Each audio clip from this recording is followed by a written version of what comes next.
নমস্কার, আমি সুজাতা রান্নাঘরে সবাইকে জানাই স্বাগত। যখন আমাদের রান্না করতে একদম ভালো লাগে না, কিন্তু খেতে তো হবেই, কিছু তো একটা করতে হবে, যাকে বলে ফাঁকিবাজি রান্না। তো ঘরের কিছু উপকরণ দিয়েই আমরা সহজেই এই রান্নাটি করে নিতে পারি, যার নাম ভাত ভাজা। তো কিভাবে এই ভাত ভাজাটা করা যায় সেটাই আমি আজকে করে দেখাবো।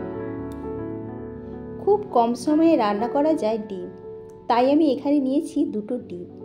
ডিমটাকে একটু তেলের মধ্যে দিয়ে দুটো ডিমকে ভালোভাবে একটু ভেজে নেব, আর ওতে দিয়ে দেবো পরিমাণ মতো নুন আর একটু হলুদ। ভালোভাবে ভাজা হয়ে গেলে ডিমটা কড়াই থেকে তুলে নেব।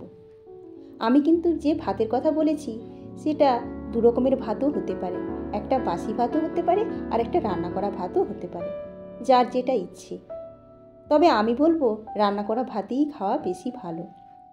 তো তেলের উপর দিয়ে দিয়েছি একটা কাঁচা লঙ্কা আর দিয়ে দিচ্ছি একটা পেঁয়াজ কুচি। তারপরে মনের যার যা ইচ্ছে সবজি দিয়ে দেবেন। আমি এখানে দিয়েছি ফুলকপি, গাজর, বিট, বিনস, টমেটো, আলু। তারপরে ওতে দিয়ে দিচ্ছি একটু হলুদ, একটু লঙ্কা গুঁড়ো দিয়ে একটু ভালো করে ভেজে নেব। ভাজা হয়ে গেলে ওতে দিয়ে দিয়েছি 2 কাপ ভাত। ভাতটা দিয়ে একটু ভালো করে নাড়ানাড়ি করে নেব। তারপরে ওতে দিয়ে দেবো একটু ভাজা মশলা আর দিয়ে দেবো একটু পরিমাণ মতো চিনি দিয়ে আরও খানিকক্ষণ একটু বেশ নাড়ানাড়ি করে নেব। দেখুন খুব সহজে খুব তাড়াতাড়িভাবে এই রান্নাটা হয়ে গেল, আর এটা অনেকক্ষণ পেটও ভরা থাকে আর খুবই ভালোও লাগে খেতে। বাচ্চারা তো খুব চেটেপুটেই খাবে এই রান্নাটি। মাঝে মাঝে এরকম রান্না করে খাওয়াবেন, দেখবেন খুব ভালো লাগবে।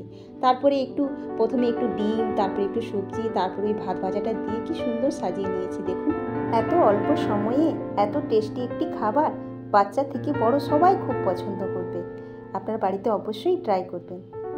আরও ভালো ভালো রেসিপি পেতে আমার চ্যানেলটিকে সাবস্ক্রাইব করবেন। নমস্কার।